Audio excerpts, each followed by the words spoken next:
better energy. That's switched on. I mean, when you're starting a party, everybody, it's showtime. Is that true? I mean, when you walk in and you get ready to start, you should brighten the room with your energy, correct? Some people brighten the room when they leave, but that's not you, right? That's the good news.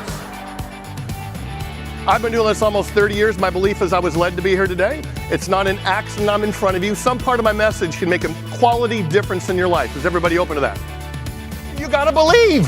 What do you believe about taking better care of yourself? What do you believe about a more holistic practice? Did you think, God, that's a good idea. I need to partner with a personal trainer, nutritionist. I could have a whole deal. Unbelievable. I could build such clientele. I would be keeping people away. I would do business all referrals. I'd never have to prospect again. What do you believe? A belief is a feeling of certainty, but it comes down to your mindset. It's a fixed mindset. Well, things are pretty good the way they are, or a growth mindset. I can change. Everybody in here is fighting a battle. You have no clue what people sitting right next to you are dealing with a marriage, with a health issue, with a financial issue, with a spiritual issue. Is that true? If you're not dealing with anything right now, guess what? It's coming! Boom! Right in your gut right there, right in the middle. Boom! Beautiful. I have never done a speech. Audiences want an experience. They want to be engaged and involved. Audiences' attention spans are shorter than ever and more difficult to amaze than in the past. Every experience I create is different, based on the audience, time frame, theme, business model, status of their marketplace, and if it's an opening or closing presentation. Chip used to work with my organization in a position of going out on the road, and he did an extraordinary job for me, and he's continued to grow. And there's very few people that I endorse in this area, but if you're looking for someone to do one of your conventions or a corporate meeting who you can do something in 90 minutes or less and just charge your team up, and I don't just mean motivation, he brings to it experience, he brings to it skill, but he also brings an energy and a vitality and a way to revitalize people that is truly unique. And I just really want to recommend you consider him for one of your events. I think you'll be very, very pleased. I know you will be. Yes! And I think we're all looking for ways to take things to the next level. Chip can be a great tool for your company to make that happen. I do my research up front every time to ensure the audience thinks this guy did his homework. My proven style and three-step process can engage even the most cynical audience. I will be the energy source for your event.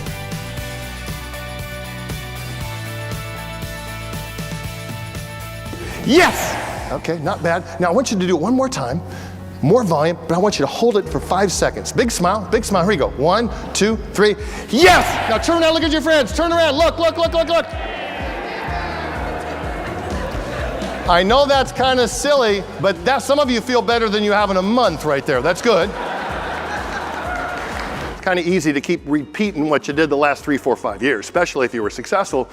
Market's changing, solutions are changing, economy's changing, supply chains are changing. So what are you willing to do to go back into your studio? For example, leveraging the CAP tools. That's going to be new for a lot of you. For some of you, you're going to embrace that, and you're going to not leave as much money on the table. It's probably going to be initially a little bit hard, then you'll get into it. There's a good way to leverage it and a great way to leverage it. Telling the Motorola story. When's the last time you practiced that? Have you poured out a videotape and imagine you're presenting to a group and you actually videotape? Does it take some guts to record yourself, everybody? What takes more guts? Watching it.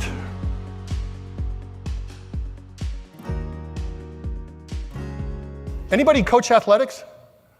You got 10-year-old kids coming in now, damn near uncoachable, because everybody told them how special they are. Oh, you're so gifted. You are so special. And then we focus on some kids where they are less than, either it's ADD diagnosis or whatever it might be, and they think they can't learn or they can't do it. One teacher saying, you idiot, why can't you figure that out? Maybe they didn't say it, but the kid felt it. Is that possible? Could that impact them the rest of their life? So in this article, secret to raising smart kids is talent's overrated. It's about effort, not talent. It's about grit. It's about heart. It's about guts. Share with them stories of people who attained greatness, not because they were gifted, it's because they what? Worked their ass off. They were overcome adversity. Building this business is not easy, is that true? But there's a big difference between difficult and impossible. Let me talk to the top advisors in this room. I guarantee you there was a time you had doubt. Is that possible? Then there was 1 month, 1 moment you did, I can do this. Is that true? Everything changed after that moment.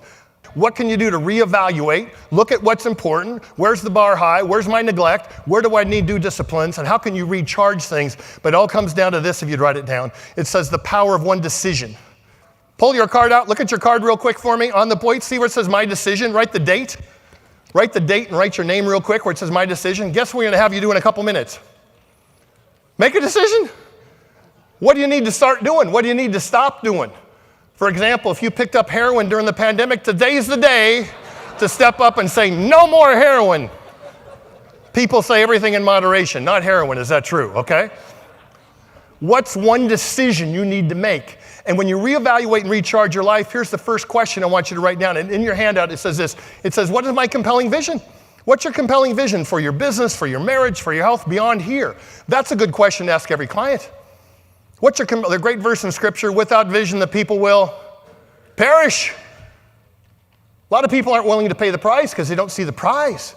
What's your vision beyond here? And then the last piece there, of course, do I have an effective game plan? That's why people hire you. A lot of people wing it. Is that true?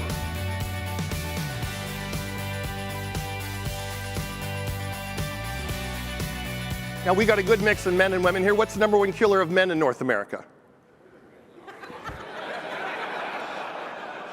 No, sir, not women. That is not it. Goodness gracious. What's the number one killer? What is it? Heart disease. Here's the good news that I have to share. It's number one for women over 40. Half y'all are going to die of heart disease. It doesn't seem like good news, but if you know right now it's likely going to kill you, you can what? You can do something about it. American Heart Association says, though, this challenge, 42% of the time, what's the first symptom of heart disease? Help me, what is it?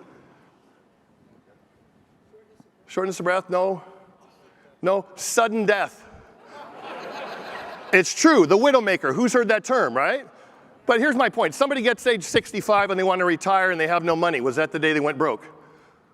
Somebody drops dead of the widowmaker. Is that the day they got heart disease? Now, you guys have been in business a long time. Have you seen any competitors come and go over the last 25 years? Any of you?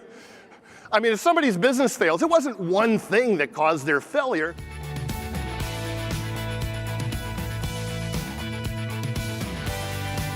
I often bookend the events with a customized opening program in the morning, followed in the last 40 minutes of the day with my famous Breaking Barriers experience. We both know if the opening and closing was terrific, that day was memorable.